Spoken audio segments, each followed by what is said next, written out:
Alright, hello, here we are, Daybreak for the first match of this epic best-of-7 match between two competitors, the first of whom spawning up in the top right-hand corner. It is the Purple Zerg. 440 Gaming, Zode. And his opponent in the bottom left-hand corner, the only Protoss up to this point. I think he was the only Protoss in the round of 8 quarterfinals as well. Currently do some pretty standard play, nothing cheesy out of him just yet. It is your yellow Protoss player, 440 Gaming, ColdFlame. Alright, so we do have some PvZ, and I am not notoriously, intelligent in this matchup at all, but we do have... Not your forte. No, it's not my forte. It is the exact opposite, being a Terran player. But we do have a hatch first into gas with pool. On Daybreak, do you consider that pretty safe from Zode? I'd say it's very safe. Slightly early on the gas for PvZ. PvZ, you generally see Zergs opening gasless for quite a long time. So I'm kind of interested to see what Zode goes for with this. You could go for fast roaches, maybe even a Baning Bust. Most likely going to be pretty fast speedling play, which is... It's a good player. It gives you a lot of map control, sort of scouting. You can much more easily hunt down any probe that are trying to build any sneaky pylons. But yeah, I want to see what happens with this. Yeah, and ColdFlame going to go ahead and get the scout, so he knows that the early gas, if he's going to go ahead and consider it early gas, depending on how well he knows the matchup, which being, the 440 gamers that we were talking about doing fairly well in this tournament, and ColdFlame, I think he's had a couple of really good PvZs in this tournament. Have, of course, go back and look at that. But, he's made it this far, so he probably knows what he's talking about. Yeah, he was actually saying in the lobby that he joined a couple Zerg clans and went along with them to figure out some PvZ shenanigans. So hopefully we get to see some of them pulled out. Ooh. But yeah, on PvZ his shenanigans. Yeah, everything's looking pretty standard from ColdFlame so far. Slightly odd sort of wall off at the top, and yeah, I noticed. It is very weak to Baning Busts, but of course you've got sentries, so you're never that weak to Baning Busts, so long as you're paying attention, which is the difficult part. Yeah, I think the thing is that he's probably gonna go ahead and say, Baning Busts are just probably not gonna happen. How often do you see that in PvZ? It's unusual. Not completely unheard of, but unusual. I guess it's just me casting with Leth too much, because he always goes on about Baning Busts. I don't know why.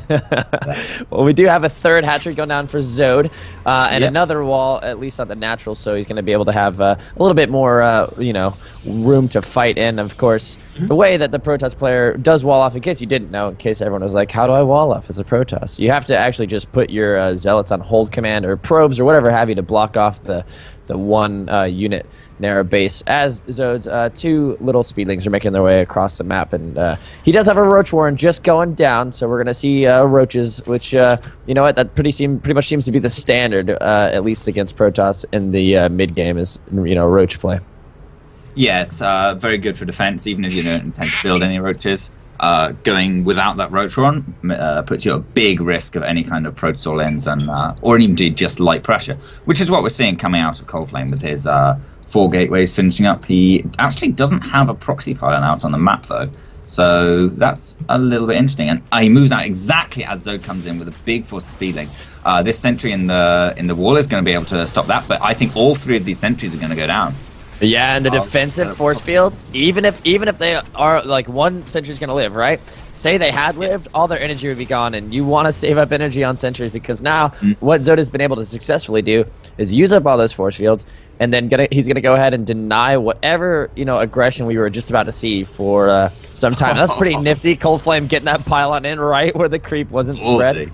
And that's, right in front of the Queen. And so we do have 2 Zealots warped in here to try and save that probe. They don't. The Queen is going to go ahead and, hike back on this creep here and target down that pylon. So he's going to let the pylon finish. It's a little strange decision, but he's going to warp in an extra forward Zealot there, which actually dies with the pylon. So nothing doing so far. ColdFlame is going to go ahead and see the roaches. He's coming in with just Zealots and Sentry and, with the Mothership Core here. And he catches one roach out a little bit, but doesn't actually manage to pick it off. So we're going to see how if he's going to be able to target down this hatchery and actually do some damage here. Yeah, he's actually might get a little bit done. He's got quite a few zealots, but I don't think it's going to be too successful. The militia core does go down, and it had energy as well. And now the sentries, the sentries are pretty much committed to being lost. He could have recalled them if that militia core stayed alive, but unfortunately, I mean, he could maybe sack the zealots and try and get the sentries home, but as it is, the roaches are going to be chasing this down. They don't have speed yet, so they're not actually going to be able to catch it. So, I don't know, ColdFlame gets out with a few sentries, and actually is going to turn around and try and take out some of these roaches. But I feel like he was kind of hoping to get a bit more done there, and he's actually going to continue to commit. Yeah, he's going to go ahead and shift it into a Void Rays. So I think what he's actually trying to do is he's just trying to buy time. And of course, you can do that one of a couple ways. You can just defend and you know, go back home and do some turtling, or you can just keep your opponent occupied. And if you keep pressing with this small little band of warriors, like no matter how small it is or annoying, you know, Zode is going to think that this is the main thing that's going on, especially since he hasn't really gotten a scout of the Void Rays. He doesn't really have a great idea what's going on. ColdFlame going to go ahead and send that Void Ray out with his main force. And yeah, I don't think Zode got the scout on the Stargate. So he didn't. One of the things he has got the scout of is this third base with the Overlord just up to the top of that. So he knows that whatever ColdFlame's doing, it's likely not going to be any more follow up all-ins. There might be a little bit more pressure following this up, but there's not going to be any kind of big, huge 7-gate. Not that you do that after a 4-gate, but anyway. There's not going to be anything like Immortal Sentry coming out, and he's going to run over and try and pressure the third base, and he should do pretty well, because Daybreak, third base is quite far away from the natural, and speed on these roaches is about to finish up, so Zode can pretty well decide when and where to take engagements on it. He doesn't really have anything to counter this Void Ray, but he should be able to overwhelm the ground forces. Very nice surrounders. Yeah. Well, late force fields on the sentries mean everything's going to go down there. Yeah, the force fields did not do their job of keeping the roaches out. In fact, the roaches got in, but it looks like that ColdFlame ended up getting a little bit better of the engagement there. It seems like he had, you know, the Void Ray putting out a lot of DPS, it seems like, and, you know, of course, Zealots do what they do, and that's not really die for the most part. And, you know, roaches do fairly well against Zealots, but, I mean, they were right in on top of the action, and that meant that the Zealots, you know, didn't really have to, you know, walk up, and the roaches couldn't kite, so the force fields seemingly a little late, but managed to keeping, you know, at least kept the army locked in there, and that, you know, allowed ColdFlame to get a slight victory and, you know, in the end, keep the third and keep the pressure off the third. So we see more Void Rays coming out. We see Forge finishing up, and we see Burrow from Zode. So he's going to be, you know, doing some Tunnel Claw action, because that is 60 seconds away from finishing up, and I think that's one of the coolest things that I've seen. And, is the whole roach army tunneling under and you know, healing up or getting past walls and things like that. You know what I think is more exciting than that, and just finished up, so I can't actually talk about it being in the production tab, but that's Overlord drops. Overlord drops has been researched by Zode. So I want to see where he goes with this. We're seeing some TLO play here. We're seeing some craziness coming out of him. And he does have Overlord speed already finished up, of course. So those guys are the Ferraris of the Overlord world. This Mothership Core does see it, and that's a lot of roaches. And they just go ahead and burrow. But with the Observer there, the Void Rays are going to go to work. And Zode doesn't notice. He doesn't know that they're detected right now. So he loses 3 or 4 more roaches in between, not even realizing that they were detected.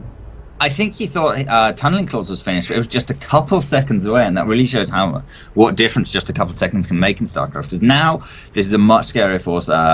These sentries play much less of a role in actually denying these roaches getting on top of the forces. And with the Hydralisk end finished up as well, we could see some Hydralisk carts try and counter these Void Rays a little bit, at least be able to shoot up at them. And oh, here we go, little engagement. Zode, or ColdFlame has the Observer, so he knows about it. Zode gets right on top of everything. Most of the ground army is going to go down to 3 Void Rays and Immortal. Means that a lot of these roaches are going to pay the ultimate price for taking down this Protoss army. Yeah, but the Immortal goes down instantly. No more force fields because everything died that was on the ground, and now it just seems like it's just 3 Void Rays, and this is a lot of roaches making their way across the map to go do some pressure on ColdFlame. And in the end, like you said, he's got +2 on the way, both missile attacks and armor. And he's got, or actually no, just the armor because he's, missile attacks because he has Groove Spine, the range upgrade for the Hydralisks. The roaches get in on top of these Zealots, and they're going to be able to make short work of them as they make their way to the natural. That Immortal is going to go ahead and try and wall off, but that's a lot of roaches, and they're just going to bust right through and go on and start killing probes in the natural. Yeah, and the 3 Void Rays are there to clean this up, but they have to do that really fast because they've got their prismatic alignment back and with more reinforcement. But there's a lot of probes going down the natural either way. And a small hit squad goes to the 3rd, not many, and a couple get cleaned up by the cannon. So at the end of this, actually, ColdFlame only lost 3 workers. That is You know much what? less nice than you would. If you watch the engagement, and if you go back and look at the probes in the mineral line, I think we can see that he wasn't individually targeting down probes. I think he just kind of moved in there once he got the roaches in there. And what that allowed the probes to do is that once the Void Rays are actually able to get back and do what they're supposed to be doing, you know, most of the probes were able to live because they weren't being targeted down. So it seemed like Zode just got his forces in there and moved instead of actually trying to segment and target down probes. We do have the Overlords loading up there. He's going to go right into the main. They're not going to let those, they're going to let those roaches catch up here. So this is the play. You know what? And it doesn't look like ColdFlame knows it's coming at all. No observers in place. Nothing to see this coming. He's moving across the map. His army is completely out of position. I think he has enough energy for a recall, but we do have a bit of a lag right at the fucking moment when this is about to happen, and it's you're lagging out. Okay, no, we're good. Okay, here comes the drop. The Overlords making their way into the main. They're going to go ahead and get right on top of this natural, or the main rather, but the Colossi coming in, and now it's defensive Zealots warped in. Let's see how much damage this can get done. Yeah, the Colossus is going to go down, but right where Zode dropped as well. Oh, what is going on? Can you see it? Okay, right where that dropped. They've got the Robotics Bay and the Temporal Archives, but I don't think, with all these Void Rays, I don't think the Roaches are going to get too much more done. They do try and burrow around, but there's an observer, there's some detection, and they are going to get taken out. But for the moment, focusing on the Overlords, no, there's a observer, I see it now. He is going to come back to those Roaches. Or is he? Oh, he missed the Roaches. And the Roaches are going to go ahead and pressure the third here. There's one cannon, that 3 gateway wall off. Photon Overcharger is called, but this third is going down. And with it, a huge chance that ColdFlame has of winning this game. This third was massive. And you know what? Zode might have lost a lot doing that drop and not get out for return for it. But of course, we know that wonderful Zerg macro sending a bunch of Roaches. And of course, the Roaches are the main now get their chance to pop up. This is a brilliant play from Zode. He's showing us why the Overlord and Tunneling Claws, why all that stuff comes together. And all these probes are going to basically get trapped here in their own little wall of pylons. And he's free to go about business. And these 4 Roaches are going to kill a ton of probes. Currently, only 1 mining base for ColdFlame because the third got taken out, and there's no workers at the main. Yeah, and Zealots being individually warped in just aren't enough for these +2 Roaches to deal with these +2 Roaches. But now, the only thing Zode has to worry about is this is a massive, scary army. But if he can take a really good engagement here, come on, he's got to be paying attention. He takes the Colossus down almost immediately. The Hydralisks are going to make very short work of these Zealots and then quickly eat up the Void Rays as well. So Zode got a really good concave coming down there. I'm not sure if it was intentional or not, but he certainly crushed through that army of his 440 Gaming player. And GG called, and you know what? I think ColdFlame really felt like he was doing okay there.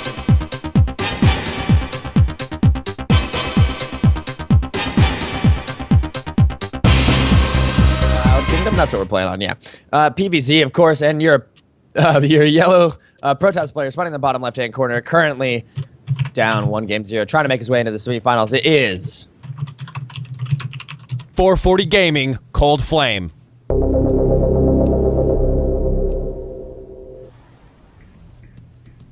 And opponent up to the top right-hand corner of Cloud Kingdom. Also playing for 440 Gaming, we have the purple Zerg player. 440 Gaming, Zode. And we have Proxy Hatch, right? Proxy Hatch. We do have a Proxy Hatch. Happening. The player's been pretty aggressive here. I'm not sure how who this pans out best for, because ColdFlame has gone for 2 early gateways, chronoing out, well, making a Zealot from one and then chronoing out 2 Zealots from the next. And he's going to send the 3 Zealots all the way across the map towards his opponent. And Zode actually cancelled. Oh, he cancelled the hatch in the main so he can remake it the natural. I'm not sure. Actually, I think I like this because it's going to block the natural, but it means the Prox hatch is quite delayed. And he still actually doesn't have any defense at home for these 3 Zealots. There's not going to be even a pool finish for quite a long time because he invested all the minerals into that proxy hatch and the hatch at the natural. You know what? I'm not positive, but this seems like some meta of the meta, right? Both these players, 440 Gaming, I don't know if they've been doing their research on each other, but it seems like they both kind of understood something was going to go down on Cloud Kingdom, and these 3 Zealots at the natural making their work on this hatchery, and it's going to end up going down. There's nothing here to defend it. 8lings on the way, about to pop, but are they going to be able to get there in time? And of course, 3 zealots put out a lot of damage in 8lings. Well, it's going to be 16 in total, of course, when they actually make their way across. But this actually looks like it's going to go down.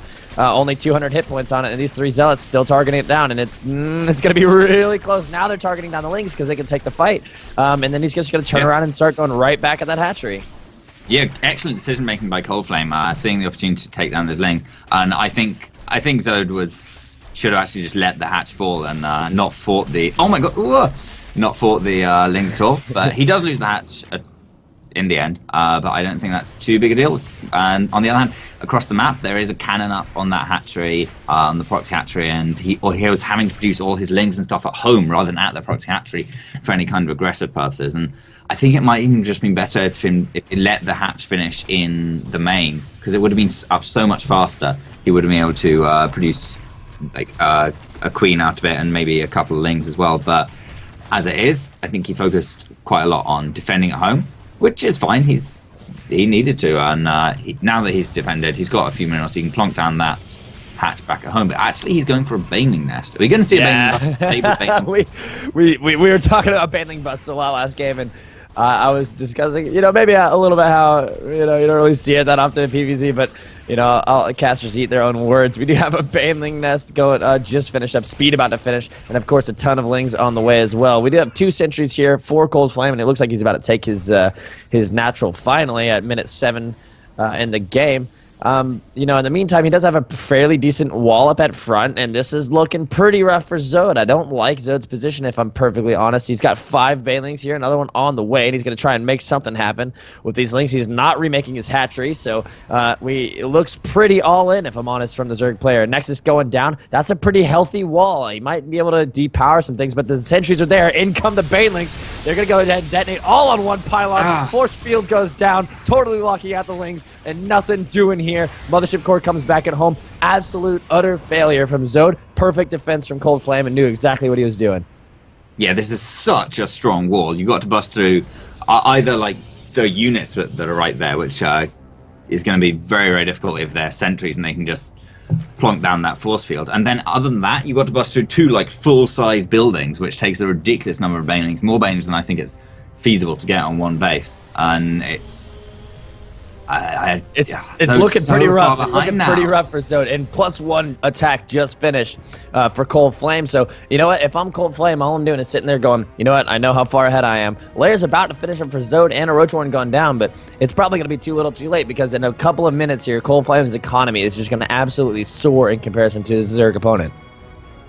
Yeah, it is. It's already looking in a pretty decent spot above it. With that extra base, he's got a bit more control over how much gas he gets. If he chooses to take those gas guys down there. And yeah, Zode is very much playing catch up in the economy game. He should have had, or in a normal PvZ, you'd see them getting a natural base up much, much faster than their Protoss opponent. And in this one, Zode's invested a lot into aggressive maneuvers, and then his base is slower.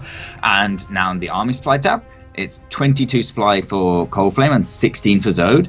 And ColdFlame is moving straight out. I believe he's even got +1 as well. Zode hasn't even got a spine crawler finished. A couple of lings just completely force fielded out. No cancel on the spine crawler either. The queen is desperately trying to hold on, but ColdFlame has got such a bastion here with all those force fields. A few roaches pop out and they're going to be targeted down by everything Protoss army, the sentries, a couple of stalkers adding their damage in the back, and the force field on the ramp as well. Oh my god, it's so sexy. The force field on the ramp, he can perpetually hold it off from the main if he wants. Time warp going down even to slow down these queens. And this Protoss army looks pretty unimpeded thus far. Zealot's getting in on top of the lings. And this looks rather GG, if I'm honest, Trigganol. Yeah, I'm inclined to agree. I think it's going to be a pretty fast GG coming out of Zode, which will cost tie of the series, but yeah, we are at a really interesting game this time, but yeah, no. I thought maybe, but no. No, GG called.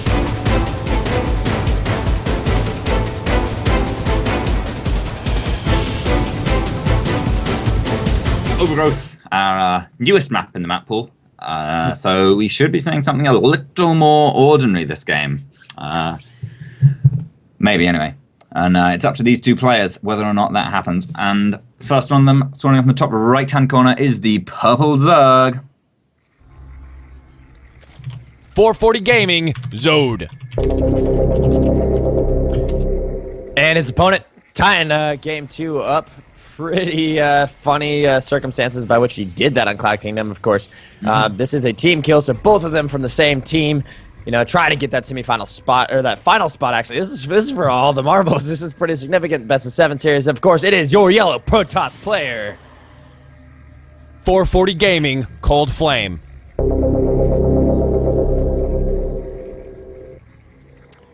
All right, so we don't have any 6 pools incoming. We don't have any cannon rushes. We don't have much craziness going on. ColdFlame, of course, getting his cybernetic score, popping out his Zealot. And doing all the standard stuff, as well as Zode, who's doing the same exact build he used in the first match that saw him achieve victory on Daybreak. So it looks to be like Zode is, refraining from the craziness and saying, you know what, I won the first game pretty handedly. I should just see myself to play that type of game again. Yeah, I guess so, and pretty good decision to do so. I think Overgrowth, they're not quite so big as Daybreak. I think, or at least it's... there's more of a intuitive spot to position your army between the third and natural, which can sort of get at both of them to defend them. Yeah. But we'll see. Well, he doesn't have to go into the same kind of Burrow Roach style. It's just an opening with fast speed. And yeah, there's a lot of ways it can go from here. Nothing too telling right now. Of course, ColdFlame's going to go ahead and throw up a Forge back home, get his wall going on. And like you said, it could go a lot of ways. Zode, of course, a very responsive player. And one thing that he was able to do in the first game so well was he was able to kind of split up where he was attacking. He went into the main, and then all of a sudden you saw those massive roaches going towards the third. And one thing, I think it was Zode. Zode against, I believe it was Maniac Jace, or was that the Giant Gnome? I think it was Giant Gnome. Regardless, I know that Zode is good at this, and if you watch replays, you'll confirm it. Zode is really good at when he takes his engagements with his lings or his faster units. He's really good at running them around. And getting them from behind and able to swallow up the opposing army. So he's really good at taking, those cool engagements that Zerg, speedlings are notoriously really well suited for that sort of sitting them around the back, mentality. And I'm pretty positive Zode's our player when it comes down to making engagements work that way. So we'll see, if we see any sort of behavior out of that. And ColdFlame, just content to stay home and get his economy up and running. Nothing aggressive from him just yet. No, not just now. Everything looking perfectly normal. He's getting these gateways up, so he's got 3 up now, and no probe out on the map. Means he probably won't be looking to move out with any aggression. And he's got 1 forge in the wall. I feel this is going to be the same sort of aggressive stuff we saw before. That forge would be a warp gate, and he'd just sort of go without +1. But I don't know, going straight for Robo, pretty normally timed, I think. 7 minutes is a decent time for a 2-base robo. You typically, of course, you threw it down around 30 seconds ago. So that's actually it can be a little late, but the Mothership Core is going to go ahead and confirm that the 3rd hatchery is here. So I bet you we see Colossus play, because what ColdFlame did in the first game was he went Void Ray and made 1 immortal before getting his robotics base. Zode's Lings try and find a way into the natural, and I bet you this game he's going to probably tech closer towards quicker Colossi, because it seemed like that's what he wanted to do in the first game, but he kind of was impeded by the amount of gas that he put into his Void Rays, which in the end did not do so hot against Hydras. Hydras are light, so it's not like they're gonna, they do fairly well with their DPS against Colossi, but it's all about the engagement and the control, and especially if you have the sentries and the force fields and all that good stuff, which he seems to be keeping alive this time, as opposed to just outright losing them in the first, like he did in the first game. You can make, as Protoss, you can make those engagements swing your way really, really easily. Yeah, I feel like if Zode had Lings in this watchtower, is he going to find these sentries? He sees them. Sentries do back themselves into a corner. They should be able to take a decent... God! A lot of them are going to go down, and a lot of force field energy wasted, and Zode sort of pulls back. I think he picked off 1 or 2 sentries and lost a couple of lings, which is absolutely okay. As the force fields expire, he comes back in. Excellent timing there, not allowing any time to let the shields regen more than he has to. And he can't get the probe, he can't get the pylon, which is nice, and no cancel as well. Hurts ColdFlame, because every little bit of minerals you can get when you're doing an aggressive push like this is an extra 3/4 of a Zealot that ColdFlame's lost. And, so it seems Zealot is the same as no Zealot at all. Yeah, so it seems he is going right into to immortal play as opposed to Colossi play. He's looking to do a bit of an immortal sentry push here. He is taking his third, but the Lings, like I was talking about, they see it. They know exactly what's coming here. Not a lot of Lings. There are a couple sentries and an immortal here to deal with this, but every second, like you said, that you deny this push from happening is going to give the Zerg player a benefit. It's going to give him the time to get his forces ready, and Roach is already out on the map. He's getting burrow. He's getting Roach speed, so it's looking steadily more in favor for our Zerg player because he knows what's coming and the response has already happened. The Mothership Core is out on the map, and we are getting some proxy pylons getting thrown down, but they're going to get sniped by these Roaches. They don't really give a fuck about that Mothership Core. To be honest, it doesn't really put out that much DPS compared to it. They're going to take away that proxy pylon. So with that, the reinforcements are basically non-existent. We don't see a Warp Prism on the way, so he doesn't actually manage to lose that proxy pylon, but this is a pretty big Zerg force here, and I don't think it's going to be worth it unless he gets that whole army together to really engage. So we'll see how these two players decide it out here in the next ensuing minutes. Yeah, the army supplies are pretty even, and Zode has quite a lot of that in reduction, as well as the fact that if ColdFlame takes a perfect engagement on a ramp with force fields are so good on Roaches and Lings because they're such short-range units. Unless it's a Zealot, basically everything in the Protoss army has longer range than a Roach, and you can just completely keep them away while picking up them from long range. But we see Zode is getting tunneling claws, which means those force fields, even when they go down, are a little bit less important. And of course, they just allow you to get in places a little bit more undetected. There's a cannon at the natural, of course, for ColdFlame, so he can't just burrow up into the main completely unimpeded. And ColdFlame also has that observer with his army. But a Spire coming in. This is a very... Yeah, I saw the Spire go down, and I knew you were going to like that choice. We didn't see a Spire in the first game. Of course, like you discussed, Tunneling Claws went down. Now we have two robotics bays going down as well, or one robotics bay as well as two robotics facilities going down. Zode's got a pretty sizable force here. He's been able to macro pretty freely since the beginning of the game. This Warp Prism going to go out with 3 Zealots in tow and hopefully try and bring this purple army back because, well, there's a lot of Zerg on the map right now, and they look like they could pretty much go in here and contest this. The force fields are going to have to be pretty damn good in order to hold this third here. Lots of Lings, lots of Roaches coming in. Of course, 2 cannons able to do what they can, but they get right on top. Now some Roaches are going to be impeded from getting in from these force fields, but of course the Tunneling Claws coming in. They are detected, but they're going to pop right up into this army. I don't know if this is a great idea. 2 Guardian Shields popped out. These Roaches are going to have to get some really good damage on it. You know what? There's 2 Immortals in this army. I don't think it's great. The 4th hatchery does go down to the Zealots, though. What were you calling? I don't know. ColdFlame was completely cut off from his natural there by his own force field. Zode had a good few seconds to tunnel his way into the main, into natural, into mineral line, anything there. But he just retreated back home. I think a little bit worried about the Warp Prism down at his 4th base. But maybe a bit of a missed opportunity, or maybe he just didn't want to spend all those Roaches just yet. And it is that 14-minute mark where we see Blink and Charge and Extended Thermal. Oh no, he just canceled Charge, I think.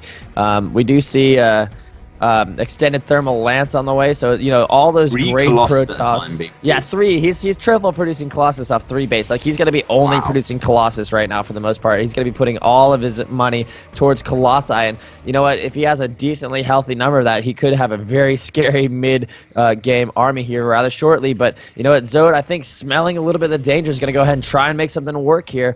He is gonna be spotted, of course, by ColdFlame's Mothership Core, and you know what? Let's see what he tries to get done here. I think he senses that something's on its way. Yeah, he does, and Colossi are pretty scary against anything that's on the ground, but Zode is building Mutalisks, which aren't on the ground. Colossi can't hit them. So Colossi don't do the best job of shooting up, do they?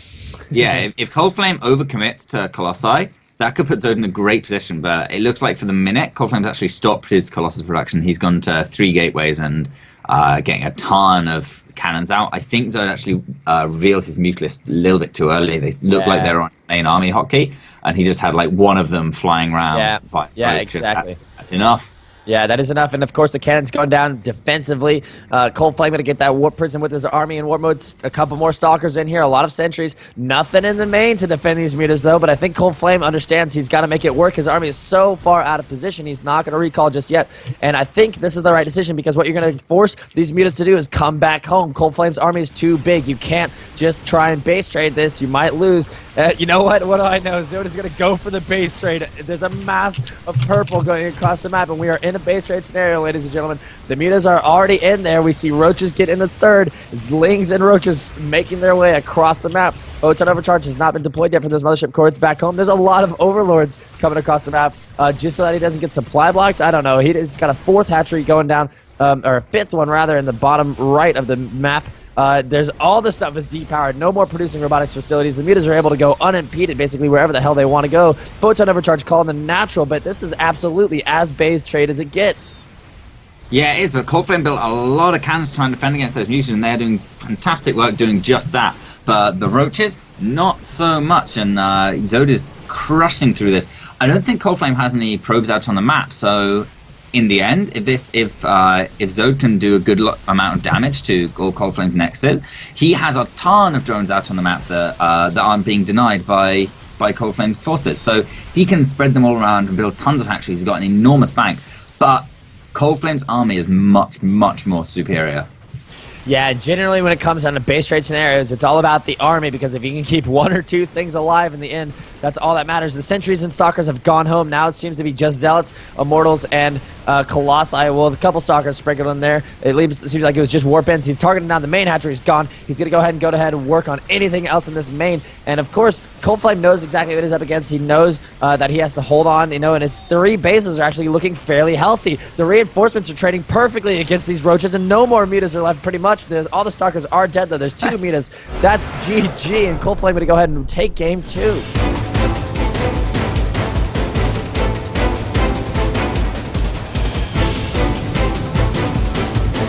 Ladies, it's game 4 of this PvZ series, and we're starting off on Shakur's Plateau, so we'll get right into these player introductions for you. Spawning in the bottom right-hand corner, currently leading this series 2-1, it is your yellow Protoss player. 440 Gaming, ColdFlame.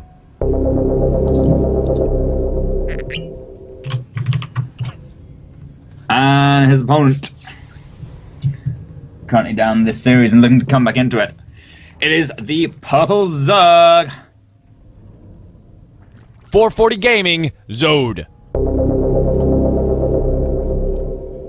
Saber was just talking about how he suspected that if Zode loses this game, even though he doesn't lose the series, right? He still has to play out. It would just be 3-1, that he's probably going to end up losing the series because psychologically he would probably get a little bit down on himself and not really get back into the series.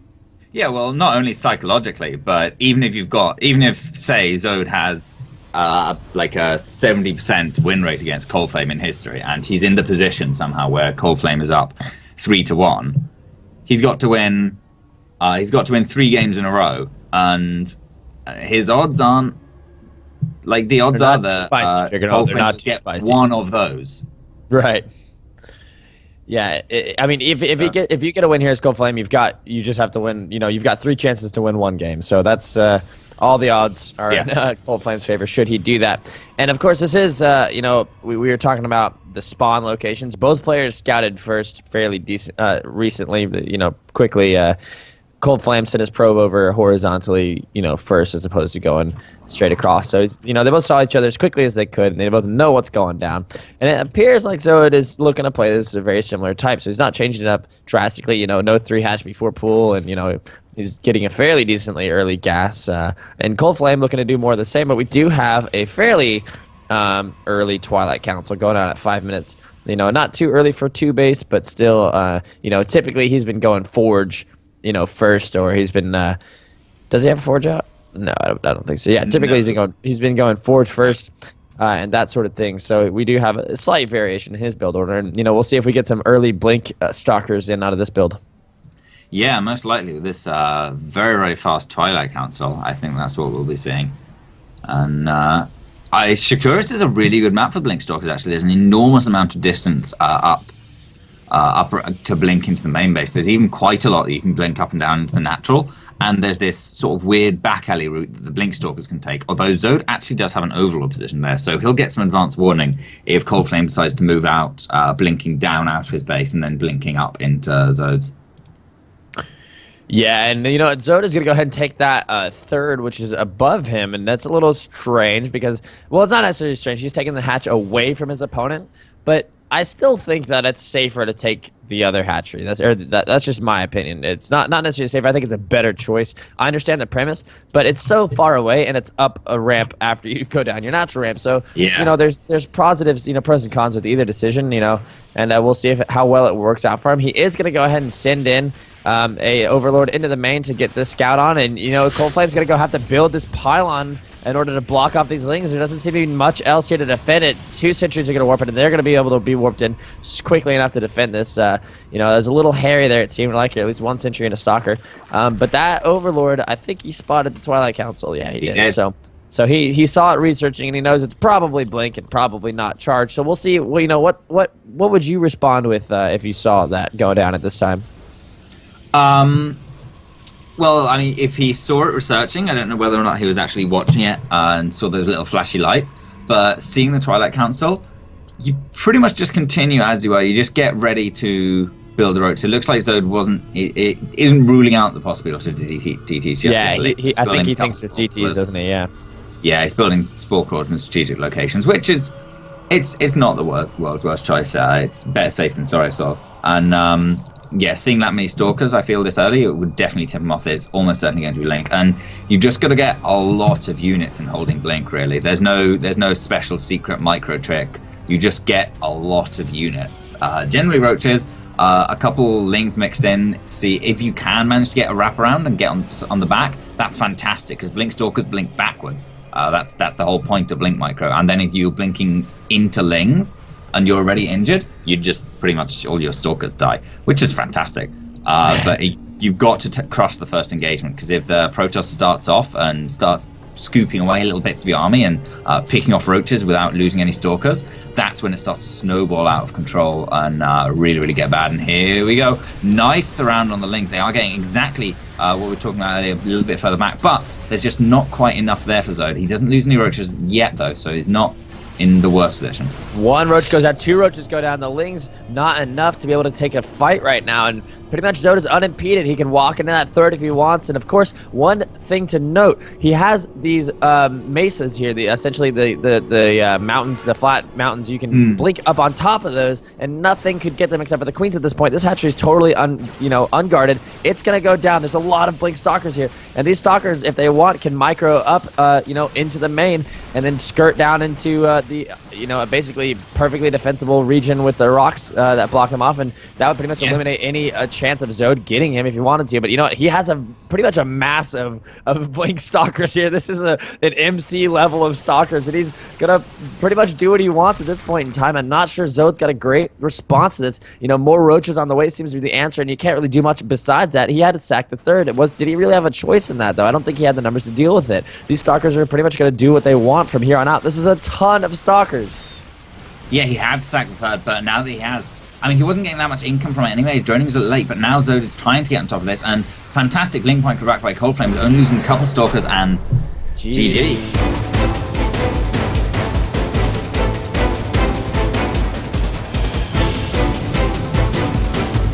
To Ohana for what could be the final match.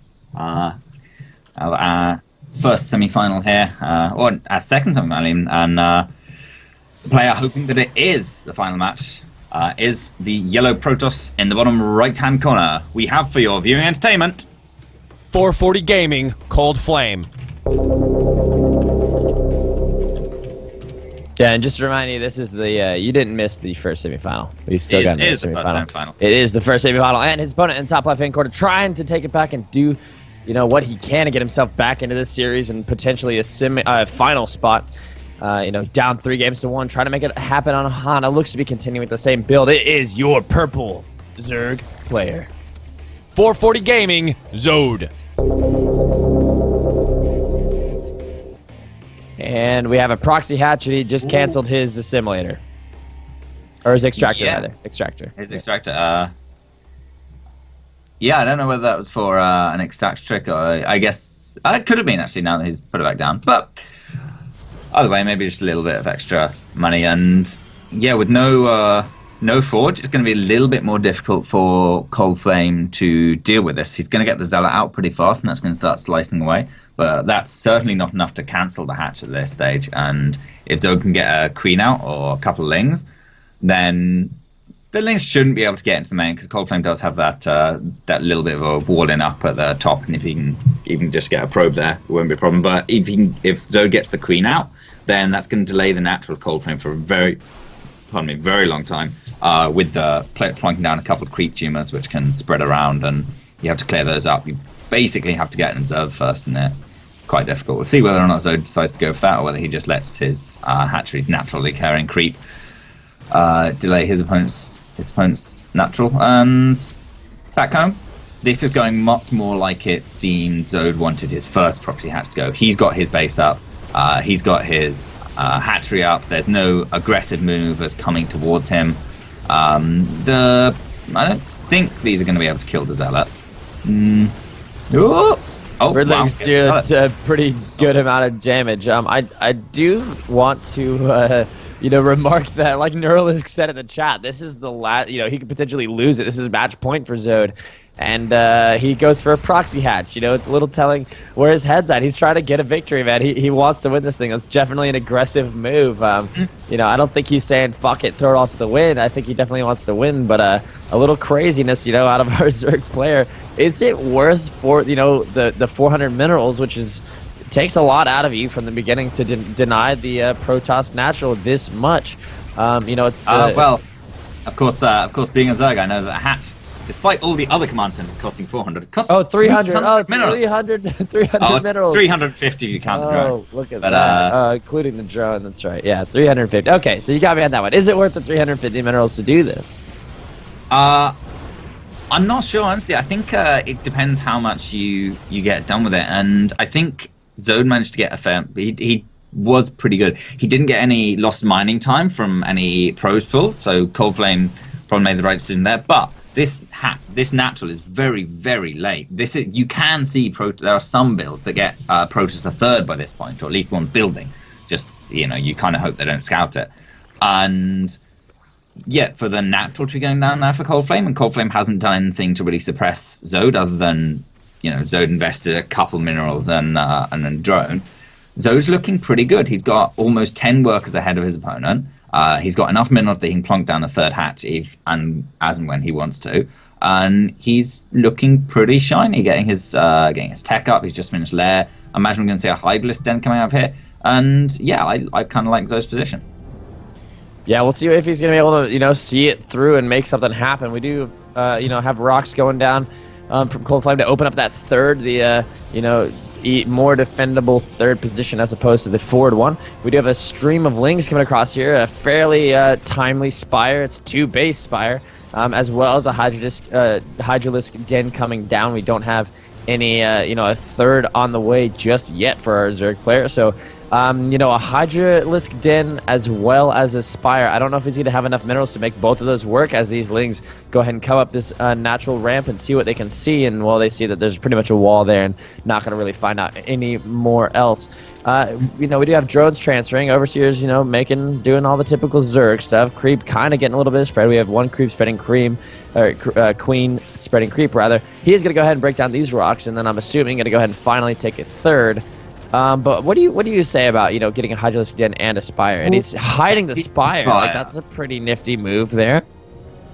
I don't know. I was thinking he wouldn't be able to have the gas or probably even the minerals on 2 bases to use Hydralisks and Mutalisks in any really sort of threatening number. But it's possible now, looking at it, that the Hydralisk Den is just for deceptive purposes. The bait switch. Yeah, bait Hydralisk. These Mutalisks are the real commitment here. And I think it should match up pretty well if he can hold on against this incoming push from ColdFlame. This is the problem I have with going just straight muters in any kind of in Zerg versus Protoss, is you're so vulnerable while you've got those muters building, while you're teching towards the Spire, and I don't think he's going to be able to hold his third. He has actually already cancelled it, but I'm not even sure how well he's going to be able to hold on to his natural here. There's a Spine Crawler, which will help, and a couple of Transfuses, but there's so much damage on these Zealots. Charge lots coming in, taking on the Spine Crawler almost instantly. The Stalker is going to go down in the mutas and are going to be able to clean this up after some time, but so many Zealots are going to get right in on top of these drones. So going to have to pull his drones, and you know what? This is looking really bad for our Zerg player. All these drones are really low on health. More Zealots coming in. Of course, they are charge lots, and they're able to get so much damage done. The mutas cannot clean them up quick enough. enough. The second hatchery is going to fall almost as quickly as the third was canceled. He's going to go ahead and transfer drones back to it to, I guess, continue long-distance mining. But you know what? There's a lot of zealots here that just were able to get so much damage done. And now we've got a nice little cloud of mutas here. And the mutas are going to have to make the game happen because Zode is so far behind in any terms of, economy at this point. Yeah, down back to one base at 11 minutes. Really, really not where Zode player wants to be. But back home, ColdFlame actually doesn't have very much. He's got 8 army supply. I think only 3 stalkers and a cannon. Yeah, 3 stalkers and a cannon. His only anti-air. The Mothership Core went down in that attack. The mutas focused it down almost immediately. So there's no Photon Overcharge. And actually, although he's taken a lot of damage, Zode is still alive. And these mutalisks can do a lot of work. There's a cannon coming in here. They can avoid that, or they can just Tiger Fire this one down. Oh my god, these stalkers are going to have to do some work here. There's not a lot of room for them to make their way down into the natural. This is a lot of mutas. He could almost straight up engage, but of course stalkers do fairly decently against mutas. Yeah, these stalkers do have +1 as well. This is kind of nice. ColdFlame's breaking down one of his warp gates so he can transfer up between his main, his natural a little more easily. And this is the bigger disadvantage of walling up at the top of your ramp, top of your main ramp. Especially when you have to defend against mutas. Yeah, it's safer in the early game. It's fantastic against any kind of really early pools, but when you're defending against mutas and you need to be able to move your units backwards and forwards quickly, it's a real hindrance. But Zode actually hasn't really done much with these mutas other than pick off like a cannon. Yeah, I have a question real quick. Okay, so now that the game is kind of a bit of a lull, right? I think both players have kind of solidified and ColdFlame doesn't look to be pushing out too soon. Okay, so we have the Overlord that spread creep at the Spire, right? When you put down the Spire on creep, if you don't have creep, and you have a building on it, and it gets down to where it starts to, like, if it's damaged until it starts to bleed, will it bleed out or will it create its own creep? I've never had to witness that before. I've never reached when there's a building with no creep on it, it still regens health at the standard Zerg regen rate, but it loses health much faster even than a Terran building burning down. I think whether or not it gets down to any kind of health where it bleeds out, it'll just start losing health then. Yeah, it'll start using health. The only building that generates its own creep is a hatchery, and hatcheries actually generate their own creep while they're being built, just in a very small sort of thing under them, which is why you evo block after cancelling a hatchery. Yeah. So he was so if he loses that Overlord that's spreading the creep down there, the Spire will die too. Yes, eventually. Oh, that's pretty nifty. That's just something I've never actually had to deal with before. Yeah, it'll probably take like a minute or 2 to die from full health, but minutes, it's still a thing, and especially when you think about how he would be able to save it, he'd have to either get a queen over there to spread creep, or do something like that. We do have this nice little ball of mutas coming in here, but they're gonna see a nice little force of blink stalkers, and they do exceedingly well against mutas. Not yet losing one, but he is gonna be able to target down that researching forge, a massive blink forward, but no mutas lost. So great control from Zode, and he seems to be saying, you know what, I just have to make a lot of mutas, and the response from ColdFlame is Templar, High Templar. It's going to be his choice, and that's obviously a great decision because, Zode, a little notorious for clumping up his mutas, 1 or 2 well-placed storms can really turn the tide of battle in those engagements. Yeah, they can, but again, oh, wow! How did Zode... he's found the Spire. He sees it, yeah. Yeah, that's going to be no more mutas from Zode for a while. Cancels the upgrade as well. Is Zode going to rebuild this Spire? Or... is he not going to... no, but this leaves the main vulnerable, lane completely vulnerable, and those mutalisks are swinging in. They're going to get right up into the middle line, devastating that. Oh my god. Probes are the right choice. It pulls them away from that cannon. All of the probes at natural are going to go down. The mutas have to come back home, though, because ColdFlame is continuing his pressure across the map. Yeah, and he's got 3 Archons morphing, so he's not going to go ahead and research Storm. He's going to go right into Archon. Maybe he would have researched Storm had he had the economy, but he's going to go ahead and morph them into Archons, losing the Cybernetics core. But you know what? He's going to push it. He's going to force Zode to make a decision and pull back those mutas. Those mutas cannot deal with this army right now. In fact, I don't think anything Zode has can. This is looking really rough. Nothing on the way in terms of roaches or hydras to be able to deal with these Archons. And you know what? There's a lot of spine colors here, but charge lots get right in on top of those, and they do a fairly decent job. A lot of spines go down from Zode to be made, and they kind of funnel the Lings in right into a nice little path. These Blink Stalkers can micro indefinitely. It seems like 3 Archons in the mix. Now the Mutas are going to get in right on top of this army. They have no other choice. This is the engagement Zode has to take, and Mutas are dying by the wayside, and this looks absolutely devastating and in favor of our Golden Protoss player, it seems like. Yeah, the Mutas falling in droves there to damage the Archons and the +1 Blink Stalkers. Dying. I think if Zode actually hadn't cancelled that upgrade to +2, he would already be dead. Oh, the Mutas coming again, but they are driven away by the threat of those Archons. But there's a lot of Spine Crawlers here for Zode. So he's not going to die anytime soon. Unfortunately, he wasn't able to completely finish his opponent either, who is droning back up and still has a 10 drone lead. Zode is mining from like 1.5, less than. He's only mining from 1 base right now, transferring a load of drones up into his natural, up into his main, so that if he loses his natural, it's not like completely game over. He doesn't lose the drone count. But yeah, Zode is just trying to maneuver these Spine Crawlers into perfect position, and he does get them all burrowed just in time as ColdFlame moves up. A few Hydralisks are going to add their damage, and I think those could be absolutely the key in defending this, and ColdFlame sees them and has to back off. Yeah, only 7, but still, their DPS is notorious, and we all know when we have to deal with those guys how much of a headache it can be. Zode's Mutas are going to go back onto the map. I think he feels rather safe now. Not a huge force of Mutas like he used to have, but still, 13 Mutas are going to be able to make their way across the map and at least try and get something done, and it looks relatively undefended back home, so, he's probably going to be able to waltz in here and get something. There is an Archon and 3 or 4 Stalkers back at home, but, anything they can pick off, whether it's a pylon powering here or a drone or a probe rather there, it's going to be good. This is a bit of a stalemate at the moment. ColdFlame able to hold Zode in, and honestly, I'm going to have to give the advantage to ColdFlame just by sheer army value. And of course, Zode looking pretty mined out at the moment. He does have a natural that he's mining from. ColdFlame is supply block, so Mutas can make things happen. They are that unit for Zerg that really can buy you time and buy you, precious, that's what it is, time. It's precious seconds are going to be the life force. The Mutas might get picked off by a couple of Blink Stalkers coming back here in the middle, but they are able to escape, and that seems to be the only thing holding Zode together right now. Yeah, the Mutalist just forcing ColdFlame to be across his side of the map, but either way, ColdFlame has that more dominant army. The only thing Zode can do is hide behind his Spine Crawlers and dance around it with the Mutalist. Oh, the Mutalist going and pick off a couple of Blink Stalkers, but 1 or 2 of them do go down there, I think. And yeah, ColdFlame has that more dominant army, which means he's got a contain on Zode, and Zode is going to be stuck on these 2 bases, his main nearly mined out even, for a long time, whereas ColdFlame is that there's a probe down in position to take a 3rd. He can take that anytime he wants to, and if he just has a few Archons and Blink Stalkers there, he will hold it against any number of Mutalisks Zode can produce off 2 bases. Yeah, this is looking pretty rough for Zode.